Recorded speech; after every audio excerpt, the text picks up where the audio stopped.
Let's do this. Let's do this. Tuesday morning. Good morning. The Slight Edge by Jeff Olson. We're in chapter 7, 2 life paths. Remember that we've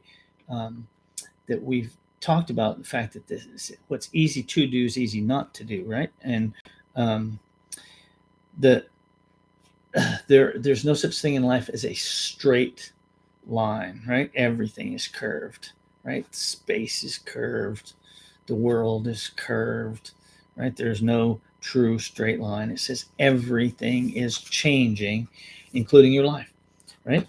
You are on a journey. Your life path is a curve, right? It is either a curve up or a curve down, one of the two, right? It's your choice, right? Um, so let's take a look at what the slight edge actually looks like, right? And we go back to the wealthy man's lesson, right? If you make a graph of a penny doubled every day for a month, it would look something like this. It would go along and then, just go up and up and up. And then if you look at the 80-20 principle, there's a book by Perry Marshall called the 80-20 Guide to Sales and Marketing. And he talks about how 80-20 is fractal, right? That if 80% of the traffic runs on 20% of the roads, and you just take those 20% of the roads, you'll find that 80% of the traffic runs on 20% of those roads, right? It's not just compound interest that we're talking about. It's also how the slight edge works when it's working for you. It goes along and just barely, imperceptible changes and increases, seemingly imperceptible changes. And then all of a sudden, it's, we say all of a sudden, but it's really been moving like this all along. And then the compounding moves like that, right? So, but think about when the slight edge is working against you, right? Those same seemingly imperceptible, seemingly insignificant, that's what I'm looking for, seemingly insignificant changes, imperceptible changes. You can't even see it, but over time it expands, right? And then now it's working against you, right? Wherever you are in your life, understanding the slight edge will give you the tools to start afresh right now and put yourself on the upper curve, right? Put yourself on the upper curve. The upper curve is the formula for success. A few simple disciplines repeated every day, right? The lower curve is the recipe for, or the formula for failure. A few simple errors in judgment repeated every day, right? The upper curve represents one person out of 20, right? The 5% that are successful and happy at the end of their lives.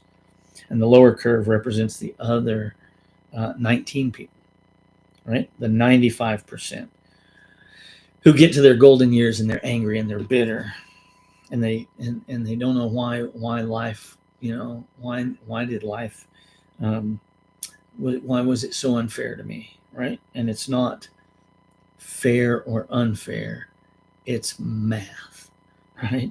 It is geometry, the geometry of time. And math, my friends, does not lie. Math is, right?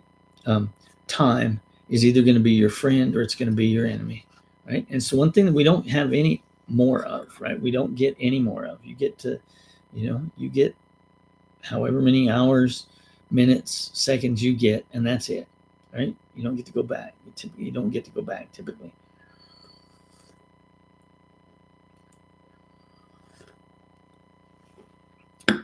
Although sometimes I think you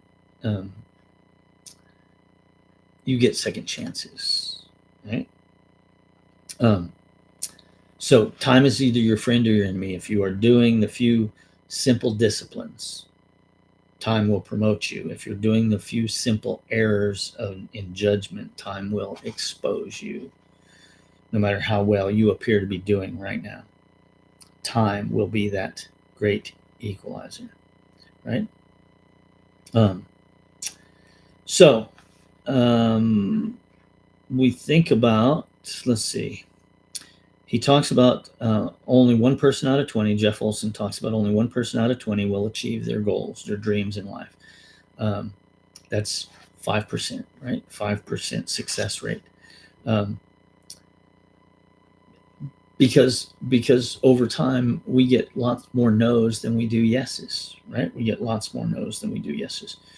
If you are one of those 5%ers, right, that chooses to ignore gravity like the Wright brothers and take to the sky, if you choose to break free of that downward pull of life and rise to a higher quality of life, accomplishment and success, then he says, you know what? He's got good news and bad news. The good news is you are already exceptionally well oriented towards success. The bad news is those other 95%, the 95% people are going to be yanking on you and sitting on you and naysaying you and doomsaying you and saying, oh, that'll never work, right?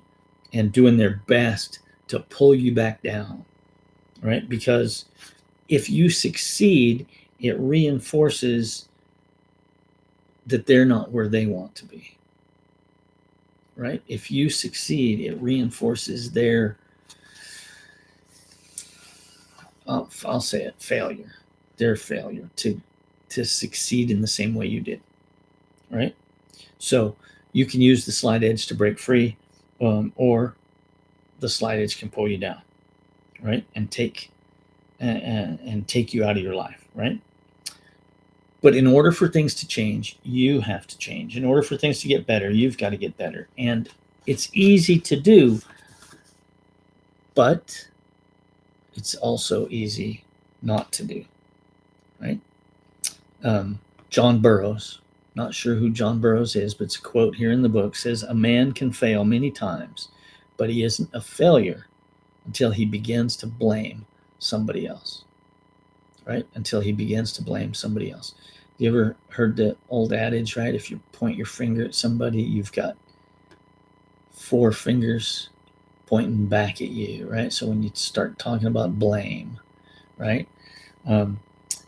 If you want to know where you are, if you want to measure where you are, whether you're on a success curve or failure curve, then you got to look at your attitude and who do you blame, right? There's a guy named Larry Winget. I don't know if you've ever heard of Larry Winget, but Larry Winget says, whether you're successful or not, it's your fault, right? Successful or not, it's your fault. The predominant state of mind displayed by the people that are on the failure curve is blame. They blame the economy. They blame other people. They blame everybody except themselves, right? People on the success curve, the primary word is responsibility, right? The primary dominant state of mind is responsibility. I am responsible for my own success, right? Grant Cardone, I got a poster, says, success is your duty, your obligation, and your responsibility, right? People on the success curve in life live a life of responsibility. They take responsibility for who they are, where they are, and everything that happens to them, right? Everything that happens to them. They set their own standards, and their standards are high, right? Their standards are high. They realize their only limitations are self-imposed, right? Their only limitations are self-imposed.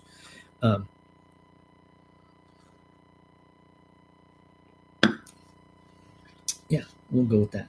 They understand that it's not what happens to them that's important, but how they respond to what happens that makes the difference between failure and success, right? So where are you? Where are you on the responsibility scale, right? Where are you on the responsibility scale? Are you taking responsibility for your own successes, failures, actions, right? Unsuccessful people blame the slight edge for their lives not working, but successful people know they can't afford that luxury. It is Darren Hardy. So Jeff Olson was one of Darren Hardy's mentors. And so a lot of the stuff that Darren Hardy talks about comes from the slight edge principle, right? Jeff Olson says, don't complain about what you allow in your life, right? I think Darren Hardy puts it, we get, or maybe it's Jim Rohn, we get what we accept, right? We get what we tolerate. If you tolerate people being late, then they're going to be late. They're going to always be late, right?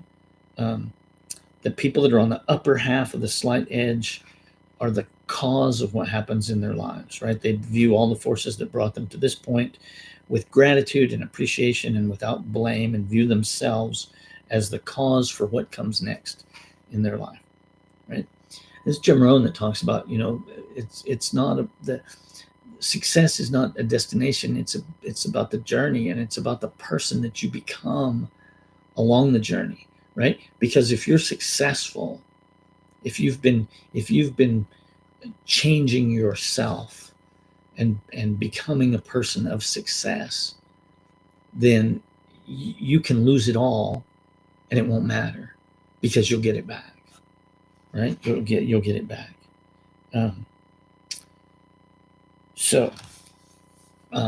Jeff Olson has this little exercise. He says, try this experience.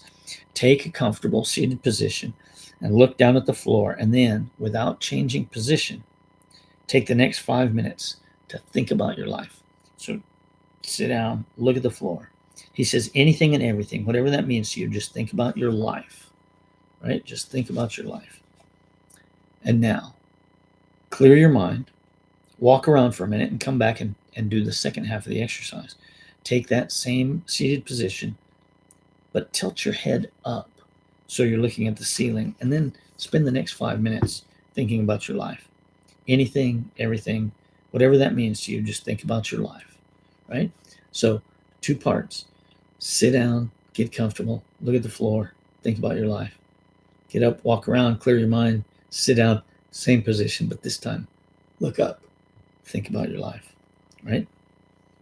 Most people, he says, find out that when they look down, it's pretty hard not to be thinking about the past, right? And when looking up, it's pretty hard not to start thinking about the future.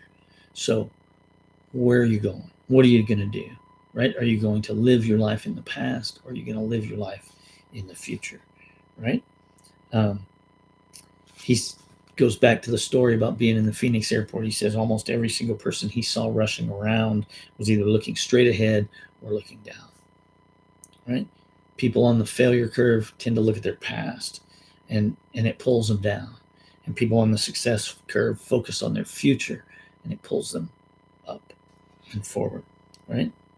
When people start saying, if only it had been different, if only I'd have married someone else, if only, no, look to the future, right? The decisions that you make in the moment are slight edge decisions, right? So people on the success curve, it says, don't wait until the funeral, right? They burn the long list and they spend every day reading from the short list. Warren Buffett says, make a list of all the things that are important to you, pick the top 3 and throw the rest of your list away. Don't even think about it, right? Pick those things that are important. Think about your business. What's the single most important thing that you can do for your business today? Do that, right? Do that. The future is your most powerful tool and your best friend. So spend some time focusing on your future. Remember, your philosophy determines your attitude determines your actions determine your results, and your results determine your lifestyle, right? Your results determine your lifestyle, and everything else is your choice, right? Everything else is your choice. Are you heading up or are you headed down, right? Our key points for chapter 7. Everything is curved. There's no straight line. Everything is changing, including your life. You are on a life path journey, right? And that path is a curve. You're either curving up or you're curving down, right? Wherever you are in your own life, understanding the slight edge gives you the tools to start fresh right now and place yourself on the upper curve, right? right now. Jim Rohn says, you are not a tree, right? Remember that Zoom thing where the guy is on the court and he tells the judge, I am not a cat, because his kid had put some filter on his Zoom. So yeah, I'm not a cat. You are not a tree, right? You can change direction. You don't have roots that are holding you into the ground, right? You can stand up, walk away. You can walk this way, that way, whatever. As I think as I get older, I have less patience for people that are unhappy with their jobs, right? They're in customer service and they're unhappy with their jobs, so they take it out on you, right? If you're unhappy, quit. If you're, change it. If you don't like something about your life, change it. Nothing's holding you back, right? Nothing. Not your responsibilities to somebody else, right? You may still have responsibilities to them, but you don't have to. You don't have to stay stuck, right? You can move. So that's it. That's all for today. The Slight Edge by Jeff Olson. Tomorrow we'll do chapter 8, starts part 2 of the book, using the slight edge in your life, right? I hope this was helpful to you. Leave us a comment. Give us a thumbs up, a thumbs down. Hey, liked it, didn't like it, whatever it is, give us a comment. And we'll see you tomorrow morning right here on the Millionaire Mindset Book Club. Have a great day. Get out there and make today the best day of your life so far.